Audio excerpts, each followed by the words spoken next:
Au quotidien cette semaine sur LMTV avec les 24 heures camions du 28 au 29 septembre.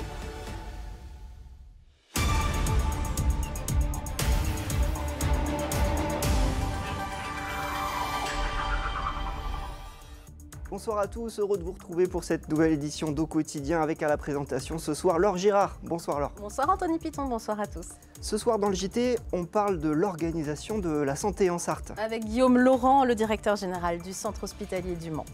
Et puis dans la suite ? Eh bien dans la suite, on part direction Mamers et on part en mars déjà. C'est un petit peu retour vers le futur ce soir, puisque vous le savez, le festival du cinéma européen a lieu en mars prochain. Mais aujourd'hui, il cherche des bénévoles. On en parle avec Emmanuel Chevreul. Mais tout de suite, place à l'actu.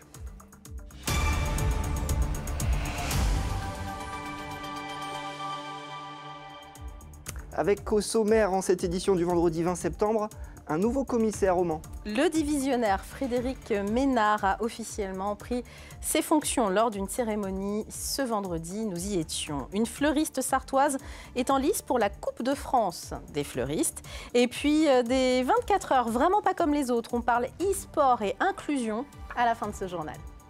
Le commissaire divisionnaire Frédéric Ménard est le nouveau directeur départemental de la police nationale en Sarthe. Oui, c'est le cas depuis le 15 juillet dernier, mais c'est aujourd'hui qu'a eu lieu la cérémonie de prise de fonction. À 52 ans, il a déjà un long parcours au sein de la police, notamment en Martinique, en Corse, mais aussi en Pologne. Son dernier poste était celui de directeur de l'école de police de Périgueux. Ses grands chantiers à venir, la lutte contre toute forme de violence, notamment intrafamiliale, et la lutte contre les trafics de stupéfiants, entre autres. Pour ce faire, il faut des moyens. Les effectifs supplémentaires qui étaient annoncés pour la période des JO ne sont pas encore arrivés en Sarthe, nous indique le commissaire. On l'écoute à notre micro ce matin. Alors on est au complet, on est 389 ici au sein de la direction départementale. Non, nous aimerions compléter les effectifs. Il y avait ce projet de brigade de sécurisation des transports en commun qui est effectivement dans les tuyaux, mais il nous faut des troupes pour pouvoir créer véritablement cette brigade. Donc nous espérons quelques renforts en personnel. Effectivement, dans les mois prochains, souhaitons-le en tout cas, souhaitons-le. Il y a des choses qui dépendent de moi, d'autres qui n'en dépendent pas. Ce qui dépend de moi, c'est de les demander. Ce qui ne dépend pas de moi, c'est de les obtenir. Mais en tout cas, on y travaille ardemment. Justice, un adolescent du Mans menace d'attentat 180 centres d'information et d'orientation en France. C'était en avril 2024. Oui, le jeune homme de 17 ans devait être jugé ce jeudi 19 septembre par le tribunal pour enfants du Mans pour menace de mort par écrit en raison de l'appartenance supposée à une ethnie, une religion ou une race et apologie du terrorisme par moyen de communication électronique. Finalement, le tribunal a ordonné une expertise psychiatrique et renvoyé l'affaire au 24 avril 2025. Inconnu jusque-là de la justice et déscolarisé, le jeune homme passait le plus clair de son temps à faire de la musculation et à jouer aux jeux vidéo, indiquait à l'époque la procureure de la République. Une nouvelle mobilisation des motards en colère ce samedi. Départ prévu ce samedi 21 septembre, donc à 13h30, route du Chemin aux Bœufs près d'Antares pour rejoindre le centre du Mans. Une opération escargot dans le cadre d'un mouvement national, toujours pour protester contre le contrôle technique des deux roues rendu obligatoire le 15 avril dernier. Il est directeur général du centre hospitalier du Mans, mais aussi de plusieurs hôpitaux en Sarthe en direction commune. Guillaume Laurent est notre invité. Merci d'être avec nous sur ce plateau, Guillaume Laurent. Alors l'actu du jour, en un mot, c'est la grève des personnels de laboratoires de biologie médicale, privés comme publics, de vendredi à lundi inclus. Vous l'avez entendu sur toutes les ondes probablement aujourd'hui. Dans quelle mesure cette grève a-t-elle impacté le labo de l'hôpital du CHM ? Le service public est toujours présent, même quand il y a grève dans certains centres. Et donc notre équipe de prélèvement, pour assurer la continuité des soins en biologie, les prélèvements pour les patients qui ont besoin d'un prélèvement sanguin notamment, notre équipe était présente et mobilisée avec une activité qui était plus forte que les jours habituels. Néanmoins, vous avez bien précisé sur votre site internet notamment, on va en parler tout à l'heure du nouveau site, que si c'est pas urgent, si on peut déplacer le rendez-vous, il vaut mieux peut-être même lundi prochain. Absolument, on essaye de faire contribuer chacun dans ces moments où l'organisation doit être un peu différente. La raison première pour laquelle on souhaitait vous inviter ce soir, c'était l'annonce faite il y a quelques jours de ne plus rendre public les jours et les nuits de fermeture des services d'urgence, notamment dans les hôpitaux sartois comme le pôle santé Sarthe-et-Loire ou celui de la Ferté-Bernard, hein, par exemple. Expliquez-nous pourquoi cette décision. Alors, la population peut être perdue parfois avec ces fermetures, bien sûr, que l'on subit, qui ne sont pas souhaitées en raison du nombre d'urgentistes qui est insuffisant en Sarthe, mais surtout en France. Il y a un déficit très important de médecins urgentistes en France. Pour éviter de subir cette situation et pour transmettre une information la plus claire possible à la population, le message qu'on veut vraiment faire passer, c'est appeler le 15 avant de vous rendre dans un service d'urgence. C'est à la fois la meilleure façon de savoir si un service est ouvert ou pas, et surtout, ça permet d'avoir la bonne orientation. Il faut savoir que dans beaucoup de situations, se rendre aux urgences n'est pas nécessaire. On peut faire plus simple, avec autant d'efficacité. Lorsqu'on appelle le 15 ou lorsqu'on appelle le 116, 117, c'est la certitude d'avoir un médecin au bout du fil qui va bien orienter. Il y a une subtilité. Le 15, c'est quand on estime que c'est vraiment une urgence grave, qu'on est en état de panique, peut-être aussi tout simplement chez soi. Quand on a un doute, on appelle le 15. C'est vrai que quand on est patient, on ne peut pas nécessairement savoir ce que l'on a. On sait qu'on a mal souvent, mais on ne sait pas nécessairement la pathologie. Au moindre doute, quand on pense que c'est effectivement urgent ou vraiment qu'on a un doute, on appelle le 15.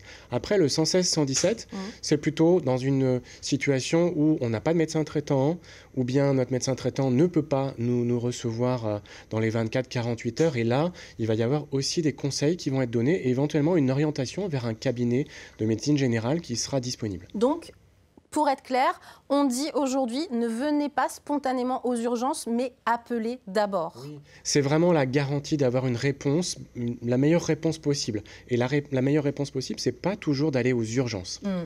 Alors, dire ne venez pas systématiquement aux urgences, ou en tout cas pas en premier lieu, est-ce que c'est aussi une manière de soulager les équipes ? On se souvient en mars dernier, une grande manifestation de l'ensemble des personnels des urgences, ça allait des infirmières aux chirurgiens, qui disaient on sature. On a besoin de plus de personnel, on n'en peut plus. Est-ce que c'est aussi leur donner un message, leur dire on vous soutient et peut-être la population doit aussi vous soutenir dans ce sens-là ? La population peut contribuer à soutenir effectivement nos services d'urgence. Néanmoins, ce n'est pas le premier critère. C'est en fait appeler le 15 ou appeler le 116, 117. La première raison, c'est pour les patients eux-mêmes, c'est-à-dire d'avoir la meilleure orientation possible vers la meilleure solution. Après, effectivement, ça vient aider nos services d'urgence. On se souvient qu'au printemps, la difficulté, elle porte toujours sur la filière de santé mentale, les urgences psychiatriques, faute de lits en nombre suffisant en Sarthe. Il vous manque combien de personnel aux urgences pour être un peu plus souple aujourd'hui ? Alors, nous avons une dizaine de postes de médecins urgentistes disponibles, vacants, aux urgences du CHM. Pourquoi on n'arrive pas à les recruter en Sarthe ? On vit pourtant très bien en Sarthe.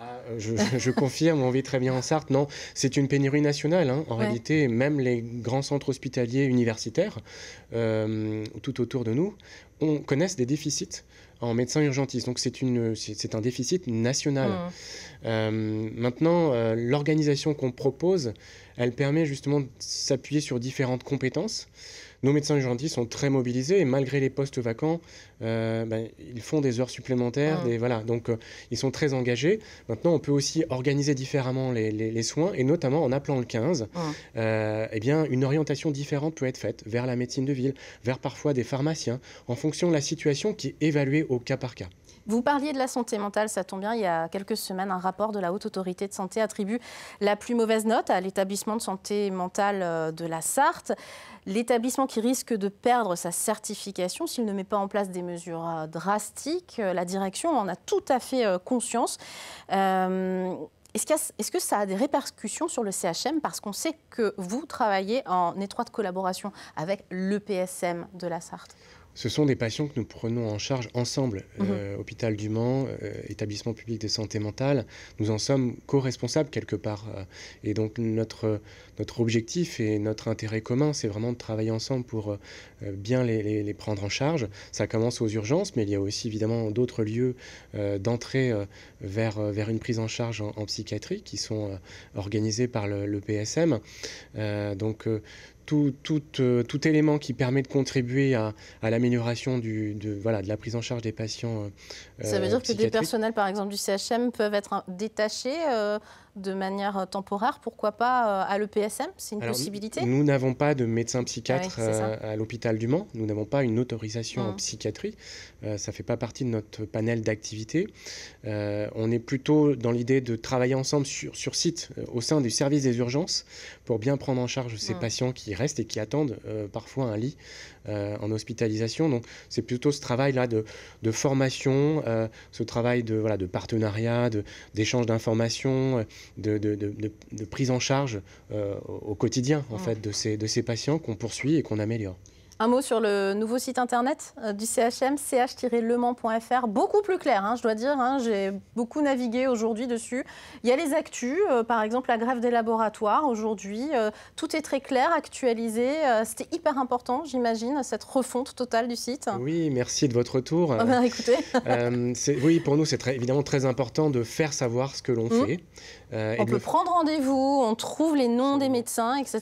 Non, c'est clair. Une présentation des équipes médicales, une accessibilité aux informations. Et on va également développer des sites internet pour nos hôpitaux de proximité.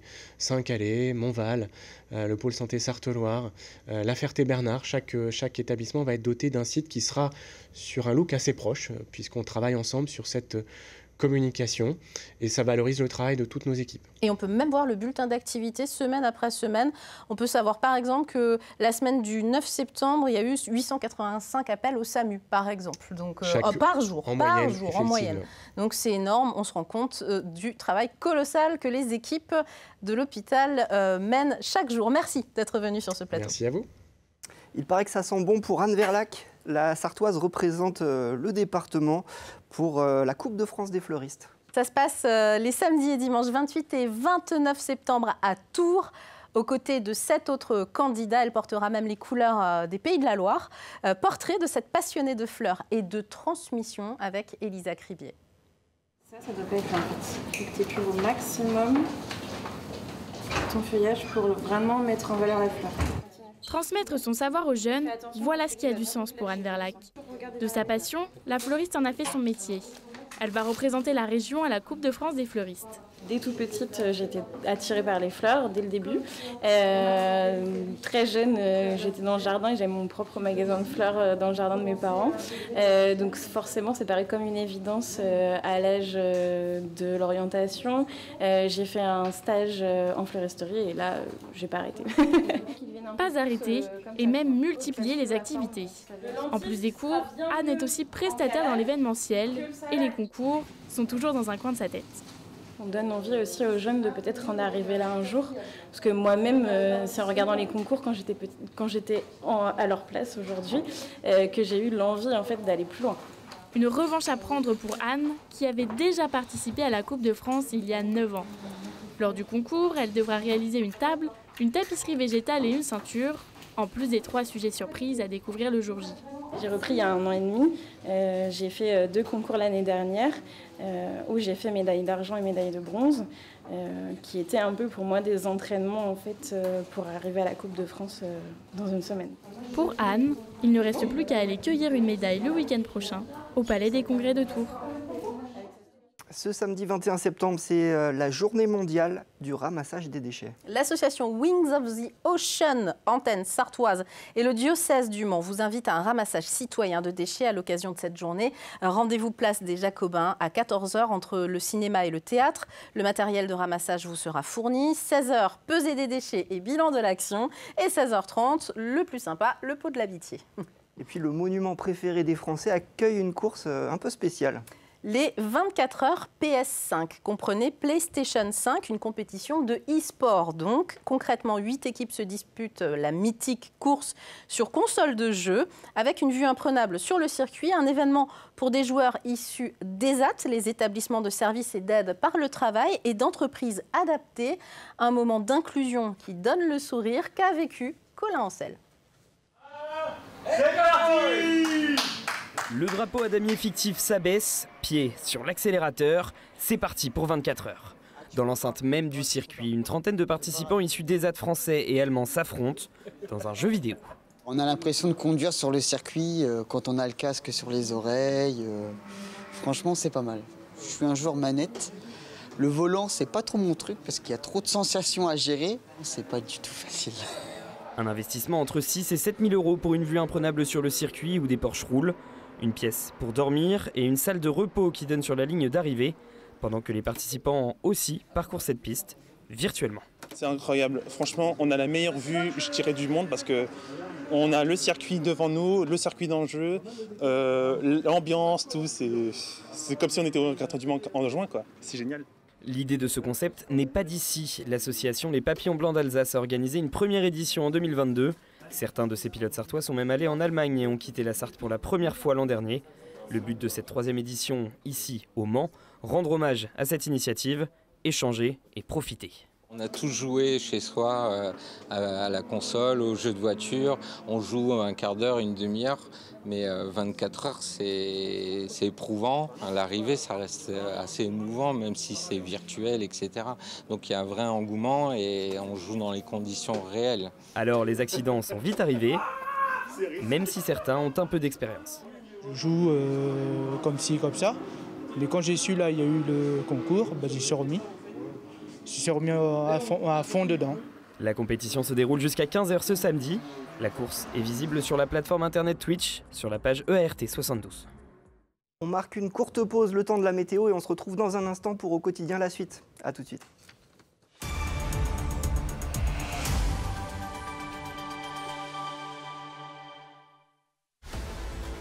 Au quotidien cette semaine sur LMTV avec les 24 heures camions du 28 au 29 septembre.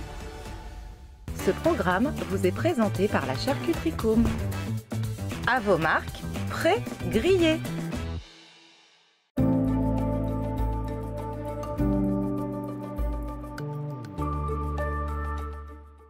Bonjour à toutes et à tous, merci de nous retrouver pour ce nouveau bulletin météo. La situation s'annonce plutôt instable pour cette soirée de vendredi. Après avoir profité d'une belle journée, eh bien, les conditions météo deviennent un peu plus orageuses pour cette soirée. Donc quelques coups de tonnerre retentiront sur l'ensemble du département avec de bonnes averses. Les températures afficheront 21 degrés au Mans, 20 degrés à Mamers, 20 à Saint-Calais, 20 à Montval-sur-Loire, 20 degrés pour La Flèche et Sablé-sur-Sarthe. Pour ce qui est de votre journée de samedi, eh bien, les conditions météo s'annoncent bien agréables avec la présence donc de l'anticyclone qui nous garantit ce temps calme et ensoleillé pour cette journée de samedi. Les températures afficheront 13 degrés au Mans, nous aurons 12 degrés à Mamers, il fera 12 à Saint-Calais, 12 degrés à Montval-sur-Loire, 11 à La Flèche ou encore 12 à Sablé-sur-Sarthe. Pour ce qui est de votre seconde partie de journée, les conditions météo resteront calmes quoi qu'il en soit. Il est vrai que les nuages seront un peu plus présents, mais quoi qu'il en soit, ils resteront sans conséquence. Les températures afficheront 22 au Mans, 22 à Montval-sur-Loire, 22 à Saint-Calais, 23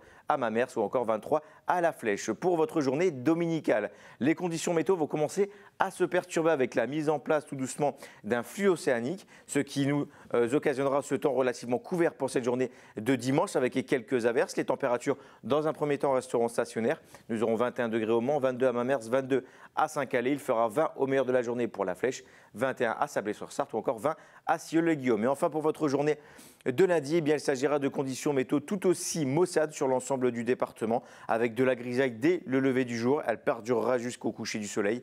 Les températures, quant à elles, afficheront 20 degrés à Saint-Calais. Nous aurons 20 degrés au Mans, 19 à Mamers, 20 à Montval-sur-Loire, 20 à La Flèche, 19 à Sieux-le-Guillaume. Quelques averses également se produiront. En ce samedi 21 septembre, nous perdrons quelques minutes de soleil. Je vous souhaite de passer une excellente journée.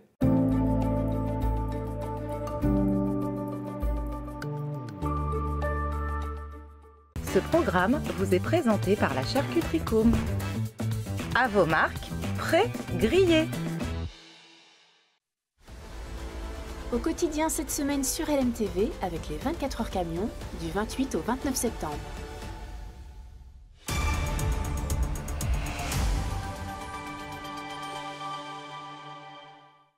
Bienvenue à vous si vous nous rejoignez pour Au quotidien la suite. On jette tout de suite un coup d'œil à la carte de la qualité de l'air avec notre partenaire Air Pays de la Loire.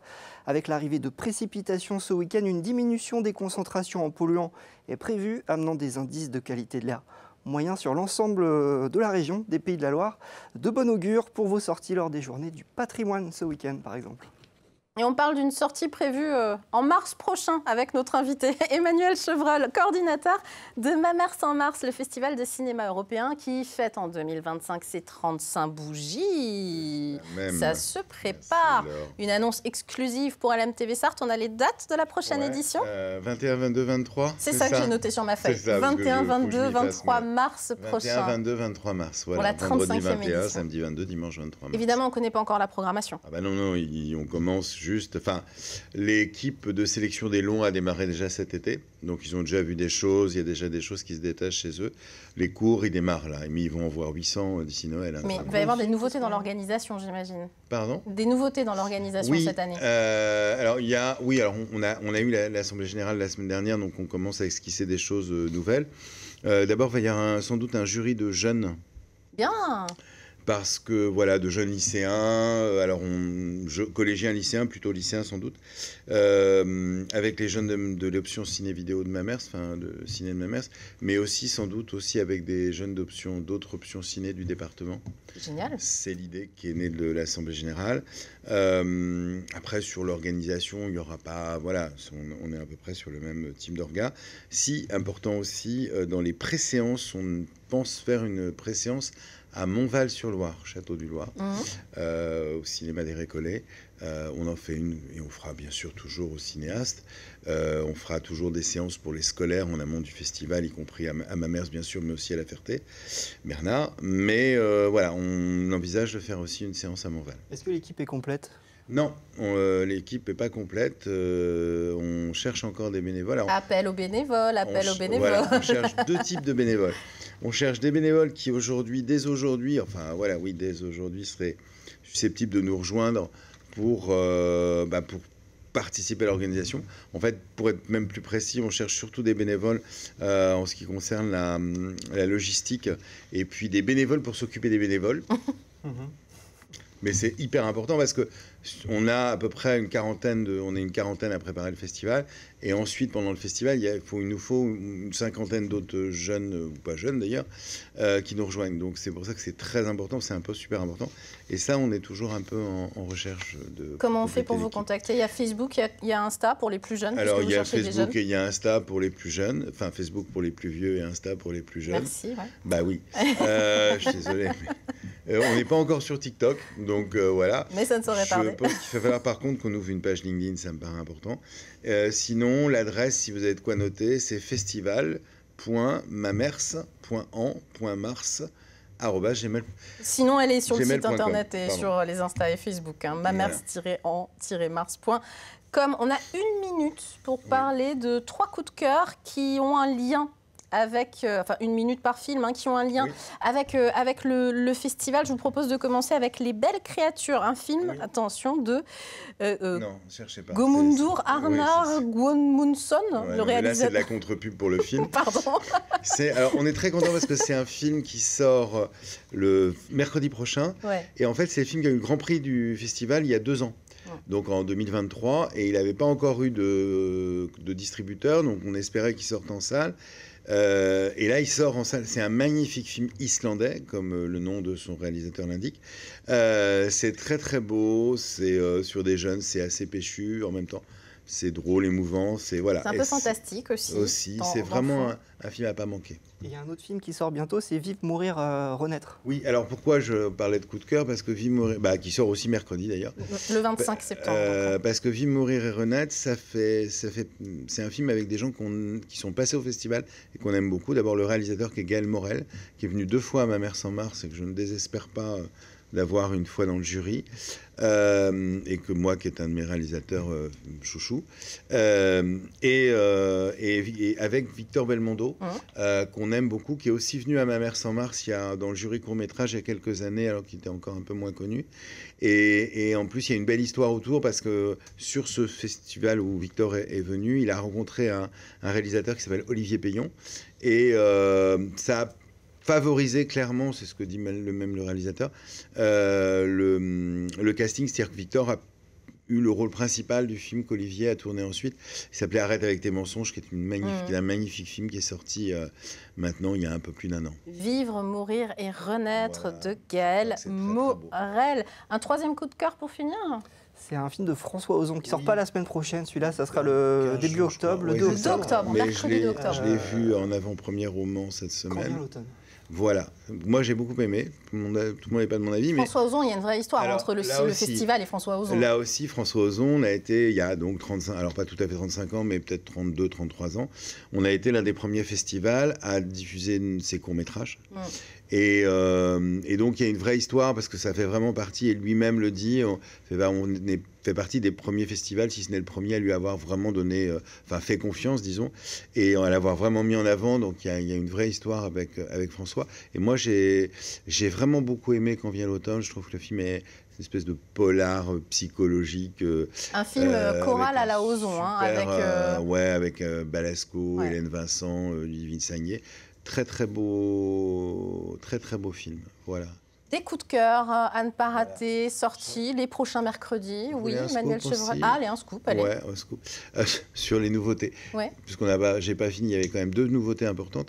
La première, c'est qu'on va complètement transformer le système des soirées. On aura sans doute plutôt quelque chose d'assez lounge le vendredi soir, plus tranquille pour les festivaliers. Et le samedi, on s'oriente plutôt vers l'organisation d'un concert. Super. Voilà.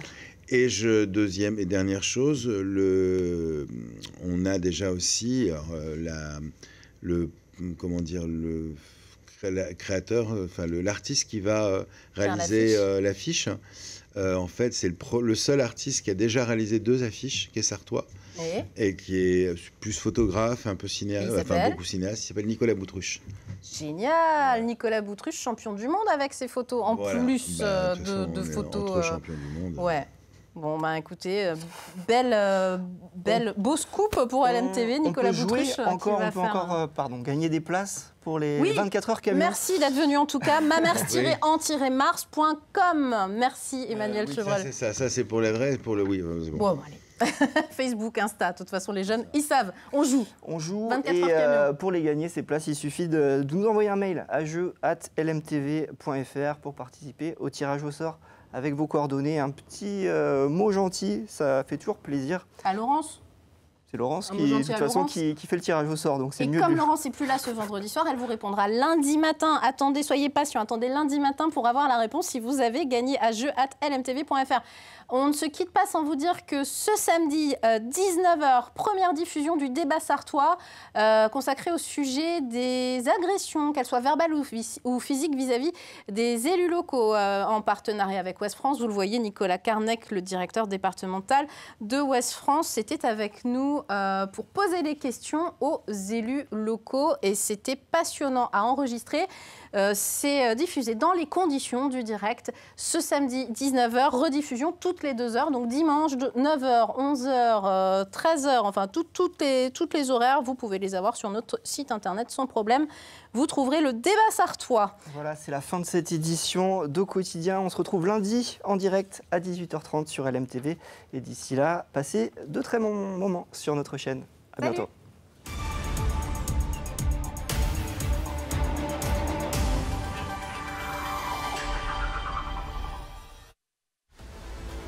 Au quotidien cette semaine sur LMTV avec les 24 heures camions du 28 au 29 septembre.